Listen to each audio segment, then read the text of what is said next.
오늘 함께 은혜 받으실 하나님의 말씀은 고린도후서 5장 1절의 말씀입니다. 제가 봉독해 올립니다. 만일 땅에 있는 우리의 장막집이 무너지면 하나님께서 지으신 집, 곧 손으로 지으신 것이 아니요 하늘에 있는 영원한 집이 우리에게 있는 줄 아느니라. 아멘. 오늘은 고린도후서 5장 말씀을 함께 보며 하나님께 은혜 받는 시간이 되시기를 주님의 이름으로 소망합니다. 여러분, 여러분의 삶 속에서 여러분들이 하고 있는 일이 잘 안 되고 있다면, 여러분들 지금 삶 속에 고난이 찾아와 있다면 여러분들의 마음은 어떨까요? 특별히 신앙생활을 내가 잘 하고 있는데도 계속해서 내 인생이 힘들어지고 있다라고 생각이 든다면 여러분들은 어떤 생각을 하시겠습니까? 여러분들이 잘 알고 있는 엘리야 선지자의 이야기에도 나오는데요.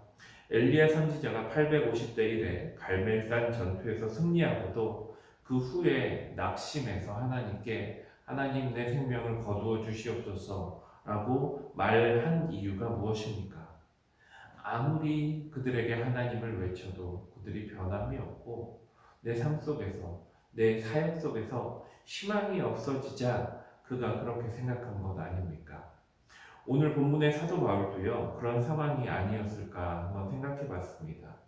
정말 생명을 걸고 최선을 다해 이곳저곳을 다니면서 이방인들에게 복음을 전했지만 그 복음의 능력으로 세워진 고린도 교회, 그 고린도 교회는 지금 어떤 상황입니까?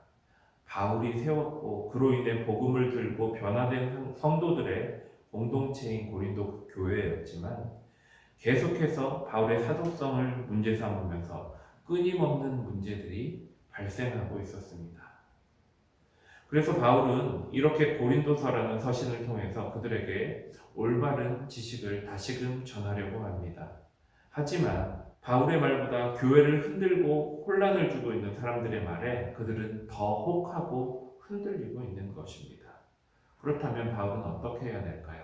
그냥 낙심하고 그들을 포기하는 것이 맞을까요?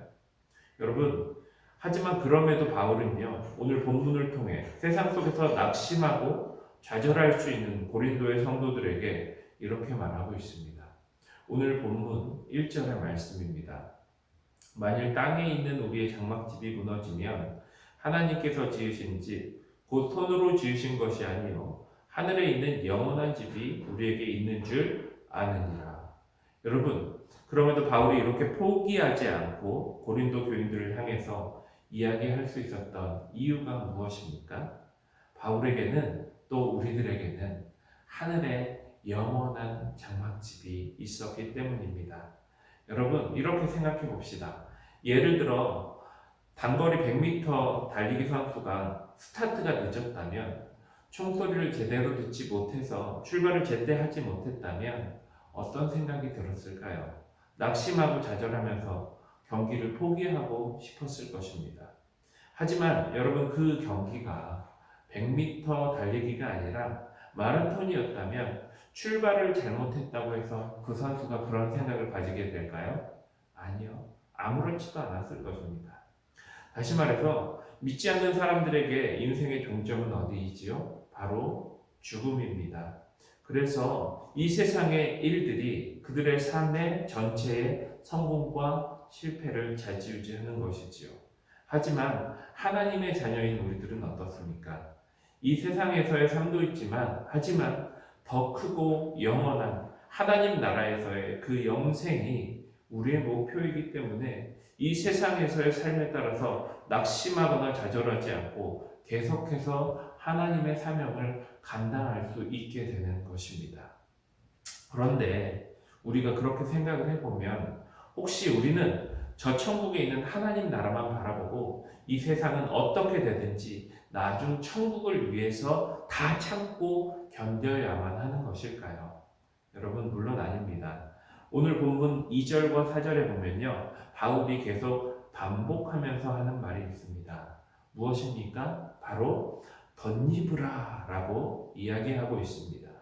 이 세상의 모든 것을 버리고 또는 모든 것을 무시하고 하늘 소망만 바라보고 말하는 것이 아니라 덧입어라 라고 이야기하고 있는 것입니다. 여러분 왜입니까? 이 세상의 삶 역시 그 속에서 일어날 수 있는 그 고난과 낙심, 이 세상에 이 모든 흘러가는 이 모든 것 역시 다 선하신 하나님의 계획 안에 있는 것이고, 이 과정을 통해서 우리가 진정 하나님께 나아오기를 하나님께서 원하시고 계시기 때문입니다. 여러분은 탕자의 이야기를 아실 것입니다. 여러분, 탕자의 아버지가 왜 탕자에게 돈을 주어서 밖으로 내보냈을까요? 탕자가 그 돈을 가지고 성공할 것이다 라고 생각했기 때문입니까? 아니지요. 탕자를 사랑했기 때문입니다. 내 돈이 없어질지라도, 뻔한 실패의 길이라 할지라도 내 사랑하는 아들, 그 아들의 선택이었기 때문에 허락해 준 것이지요. 여러분, 또 탕자가 아버지께 다시 돌아왔을 때 왜 그 탕자를 깨끗하게 목욕시키고 그 다음에 옷을 입힌 게 아니라 왜 그 탕자에게 달려가서 바로 그 더러운 그 돼지 우리에서 부르는 그 탕자에게 바로 그 비싼 옷을 덧입혀 준 것일까요? 왜냐하면 그 사랑하는 아들이 너무나도 사랑했기 때문에 다 용납하고 다 인정하고 그 더러운 모습조차도 아들로 인정하고 감싸줄 마음이 있었기 때문에 그 귀한 옷으로 오늘 그 아버지는 탕자를 덧입힌 것입니다. 여러분, 우리 함께 본문 4절 말씀을 보기 원하는데요. 제가 읽겠습니다. 참으로 이 장막에 있는 우리가 짐진 것 같이 탄식하는 것은 벗고자 함이 아니요 오히려 덧입고자 함이니 죽을 것이 생명에 삼킨 바 되게 하려 함이라.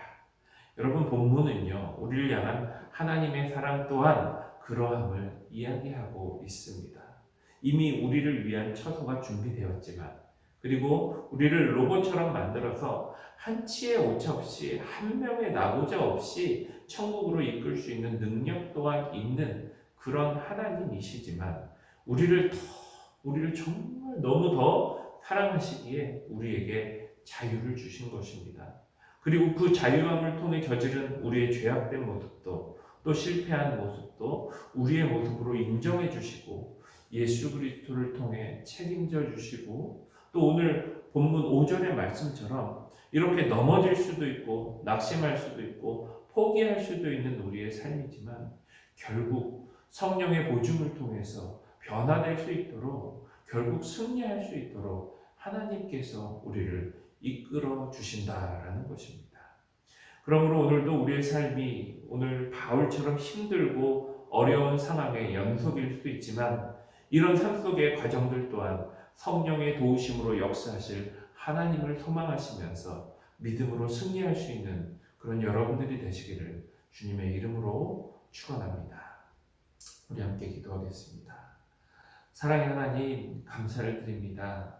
하나님, 내가 하나님을 잘 믿고 싶고 하나님 정말 성도로서 하나님께 충성하며 살고 있지만, 하나님 그럼에도 우리 앞에 힘든 일이 생겼을 때, 어려운 일이 생겼을 때 낙심하고 좌절하고 포기하고 싶은 마음이 들 때도 있습니다. 하지만 하나님, 오늘 말씀을 통하여 더욱더 굳건히 설 수 있도록 함께하여 주시옵소서. 우리와 함께 하시는 성령님을 바라보게 하여 주시옵고, 그런 나조차도, 그런 저희의 모습조차도 사랑해 주시는 그 하나님의 사랑을 깨닫고 느끼고 오늘도 믿음으로 승리할 수 있는 우리 성도님들이 될 수 있도록 주님 함께하여 주시옵소서. 이 모든 말씀 예수님의 이름으로 기도드립니다.